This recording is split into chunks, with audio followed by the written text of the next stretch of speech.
दोस्तों, हिंदी सिनेमा में अक्सर हीरोज को एक्शन, कॉमेडी और ड्रामा के टिपिकल रोल दिए जाते हैं। लेकिन ये रोल इतने पुराने हो चुके हैं कि अब कोई भी हीरो ने करता हुआ बोरिंग लगने लगा है। फिर भी अधिकतर एक्टर्स इन्हीं रोल को करते हुए दिखाई देते हैं। लेकिन दोस्तों, इंडस्ट्री में कुछ ऐसे एक्टर्स भी आए हैं जिन्होंने इन टिपिकल रोल्स को करने से साफ इनकार कर दिया। बंदूक का आतंक तो कुछ नहीं आदिल। गरीब को गरीब रखना, उसकी जमीन को लूट लेना, उसके सारे अधिकारों को छीन लेना, असली आतंक तो ये है। उन्हीं में से ग्रेट एक्टर हैं अभय देओल, जिनकी एक्टिंग फिल्मों में हमेशा लीड रोल एक्टर के ऊपर भारी पड़ गई। सही बोल रहे तू।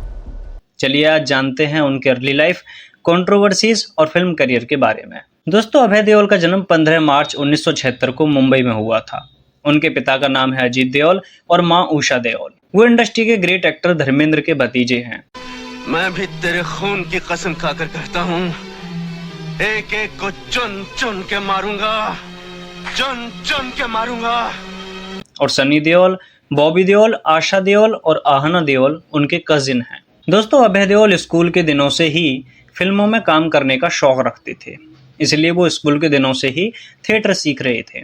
उन्होंने अपने करियर की शुरुआत की थी इम्तियाज अली की रोमांटिक कॉमेडी फिल्म सोचा ना था से, जो कि 2005 में रिलीज हुई। ओ यारा रब रुस जाने दे, दीवाना जग छुट जाने दे।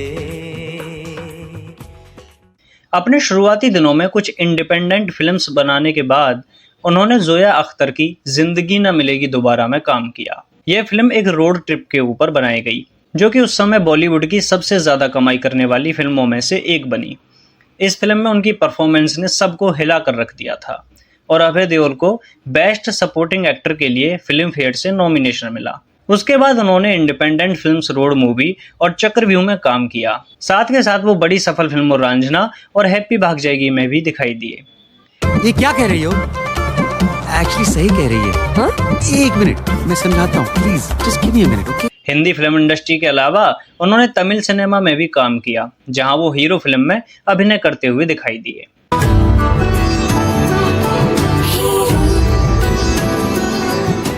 दोस्तों, मनोरमा 6 फीट अंडर और ओए लकी लकी ओए फिल्मों में भी उनके काम को खूब तारीफ मिली।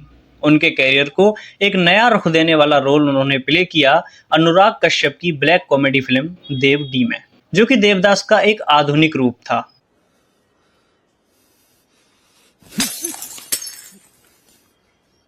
उन्होंने खासकर स्क्रीन पर कॉम्प्लेक्स कैरेक्टर्स को प्ले करने और भारत में पैरेलल सिनेमा को सपोर्ट करने के लिए जाना जाता है। 2009 में उन्होंने एक प्रोडक्शन कंपनी फॉरवर्डन फिल्म्स को भी एस्टैब्लिश किया। इसी के साथ साथ वो एक सक्रिय सामाजिक कार्यकर्ता भी हैं, जो समाज में फैली कमियों को दूर करने के लिए कई एनजीओ को सपोर्ट भी करते हैं। दोस्तों, 2008 में उन्होंने दिवाकर बनर्जी के द्वारा डायरेक्ट की गई डार्क कॉमेडी फिल्म ओए लकी लकी ओए में एक चोर लोविंदर सिंह का रोल निभाया। लेकिन इस फिल्म के ऊपर रिलीज होने से पहले ही बहुत बड़ा खतरा मंडरा गया। दरअसल इस फिल्म के रिलीज होने से एक दिन पहले ही 2008 में मुंबई में आतंकवादी हमला हुआ, जिसकी वजह से भीड़ भरी हुई जगहों पर जाने से लोग डरने लगे। इसलिए इस फिल्म को बॉक्स ऑफिस पर बड़ा नुकसान उठाना पड़ा। दोस्तों, अभय देओल फिल्म में रोल करने के लिए पूरी जान फूंक देते हैं, चाहे इसके लिए उन्हें किसी भी हद तक क्यों न जाना पड़े। जैसे फिल्म जिंदगी न मिलेगी दोबारा में स्पेन में उन्होंने एक गहरे समुद्र के गोताखोर के तौर पर ट्रेनिंग ली और इस फिल्म ने इतना जबरदस्त कलेक्शन किया कि उस समय की हाईएस्ट ग्रोसर धूम 2 को भी पीछे छोड़ दिया। बॉलीवुड के लिए ये 9वीं world wide highest grosser film बनी। इस फिल्म ने अन्य कई अवार्ड्स के साथ साथ बेस्ट फिल्म का भी अवार्ड जीता। दोस्तों, भारतीय मीडिया में अभय देओल को एक ऐसे एक्टर के तौर पर जाना जाता है जो लगातार कॉम्प्लेक्स कैरेक्टर्स को प्ले करते हैं। उनके फोटोज द मेंस वर्ल्ड और द टाइम आउट मुंबई जैसी मैगजीन के कवर पेज पर भी छापे जा चुके हैं, जहां उन्हें the new face of Indian cinema का टाइटल दिया गया। 2009 में उन्हें जूम की 50 मोस्ट डिजायरेबल हॉटीज की लिस्ट में 7वें पायदान पर रखा गया। उन्होंने इजरायली मार्शल आर्ट क्रेव मागा भी सीख रखी है। सोशल मीडिया पर उन्हें फेमिनिस्ट व्यूज देने के लिए जाना जाता है और वो माइनॉरिटी और माइग्रेंट्स के राइट्स को लेकर भी खुलकर बोलते हैं। दोस्तों, कुछ खास फिल्में जिनसे उन्हें पहचान मिली उनमें शामिल हैं सोचा न था, मनोरमा 6 फीट अंडर, ओए लकी लकी ओए, देव डी, जिंदगी ना मिलेगी दोबारा, शंघाई, चक्रव्यूह, हैप्पी भाग जाएगी, वेल्ले और जंगल क्राई। इसके अलावा उन्होंने टेलीविजन में भी काम किया है, जैसे कनेक्टेड हम तुम, 1962 the war in the hills और स्पिन। दोस्तों, अभय देओल जितने बड़े एक्टर रहे हैं उतना ही उनका पीछा विवादों ने भी किया है। अक्सर उनका किसी न किसी सोशल मीडिया पोस्ट की वजह से या किसी इंटरव्यू में बयान देने की वजह से विवाद खड़ा हो जाता है। जैसे 2010 में आयशा फिल्म में काम करने से वो खुश नहीं थे। इस फिल्म में उनके साथ सोनम कपूर भी थी। अभय देओल के हिसाब से ये फिल्म अपने रास्ते से भटक गई थी और एक्टिंग की बजाय कपड़ों पर ज्यादा ध्यान दिया गया। 2010 में कॉफी विद करण पर सोनम कपूर के पिता अनिल कपूर ने कहा था कि अभय को ऐसी बातें कहने के लिए मदद की जरूरत है। दोस्तों, 2014 में अभय देओल ने 1/2 फिल्म को बनाया था, जिसका म्यूजिक टी सीरीज की तरफ से आना था। म्यूजिशियन थे शंकर एहसान रॉय, लेकिन टी सीरीज ने अंत समय पर म्यूजिक को रिलीज करने से मना कर दिया और कहा कि उनके पास में म्यूजिक के सभी राइट्स हैं, जबकि अभय देओल ने इससे इनकार किया। इसको लेकर टी सीरीज और अभय देओल के बीच में झड़प हुई और उनकी आंख पर चोट आई, जिसे लेकर वो प्रेस के सामने पहुंच गए। नहीं, मैं ठीक नहीं हूँ, बिल्कुल नहीं ठीक हूँ। Don't make me sign a clause that's illegal. जो नुकसान होने वाला था वो तो हो गया है। मैं म्यूजिक कंपनी से मार खा के आ रहा हूँ। टी सीरीज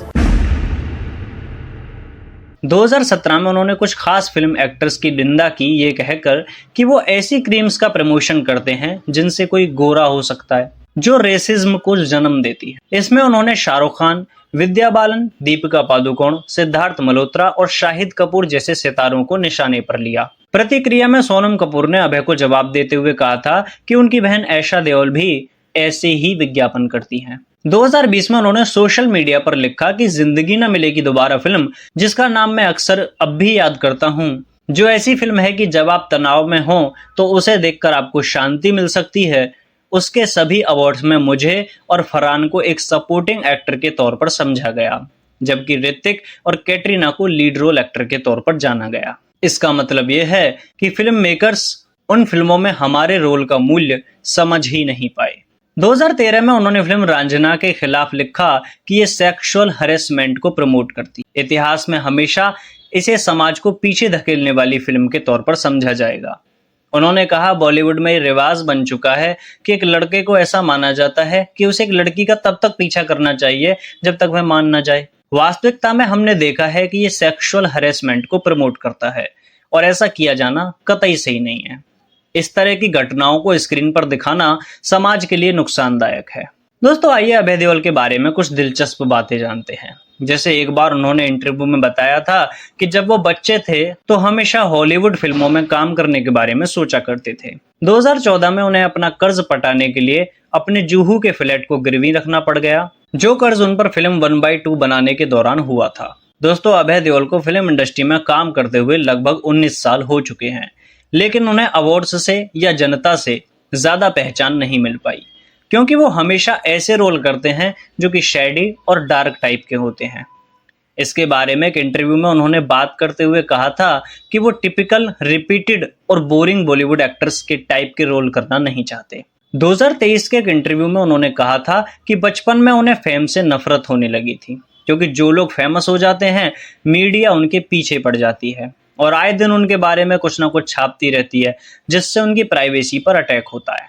दोस्तों, अगर अभय देओल के रिलेशनशिप की बात करें तो उनकी गर्लफ्रेंड रही प्रीति देसाई, शिलो शिव सुलेमान और सायरीना मामिक। दोस्तों, अगर अभय देओल की फेवरेट चीजों के बारे में बात करें तो उनके फेवरेट एक्टर हैं सलमान खान और ऋतिक रोशन। उनकी फेवरेट एक्ट्रेस हैं एंजेलिना जोली। उनकी फेवरेट फिल्म्स हैं Bicycle Thieves, Doctor Strangelove, Brazil, Children of Heaven और स्टार वॉर्स। उनके फेवरेट डायरेक्टर हैं स्टैनली कुब्रिक। फेवरेट स्पोर्ट्स है क्रिकेट और फेवरेट कलर है व्हाइट और ब्लैक। दोस्तों, अभय देओल की लंबाई है 6 फीट 1 इंच, वजन है 75 किलो, आई कलर है ब्लैक और हेयर कलर भी ब्लैक ही है। उनकी आदतें हैं इंटीरियर डिजाइनिंग, ट्रेवलिंग, योगा और मार्शल आर्ट्स। दोस्तों, उनके पास में मित्सुबिशी पजेरो SFX कार है और वो एक फिल्म के लिए 2 से 4 करोड़ फीस चार्ज करते हैं। तो दोस्तों, यही थी ग्रेट एक्टर अभय देओल की जीवनी। अभय देओल की कौन सी फिल्म आपकी फेवरेट है, यह हमें कमेंट करके बताएं। और अगली बायोग्राफी आप हमसे किस सेलिब्रिटी पर चाहते हैं, यह भी हमें कमेंट करके बताना ना भूलें। धन्यवाद।